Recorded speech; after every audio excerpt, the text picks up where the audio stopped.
কাকুরগাছি রামকৃষ্ণ মিশনে হাতে খড়ি হচ্ছে। সরস্বতী পুজোর দিন বসন্ত পঞ্চমী তিথিতে এই হাতে খড়ি দেওয়া হয়।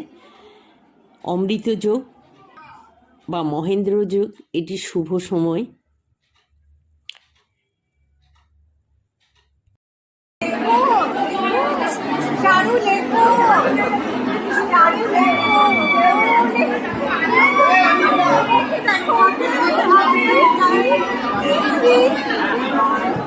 স্লেটের উপর চক বা খড়ি দিয়ে স্বামীজিরা বাচ্চাদের হাত ধরে লিখিয়ে দেন।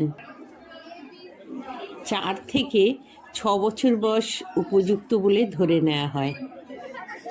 এটি একটি অন্যতম প্রধান হিন্দু উৎসব। সরস্বতী পুজো বিদ্যা ও সঙ্গীতের দেবীকে আরাধনা করা হয়। মা সরস্বতী প্রতিমার সামনে একটি শান্ত ও পবিত্র পরিবেশে এটি করা হয়।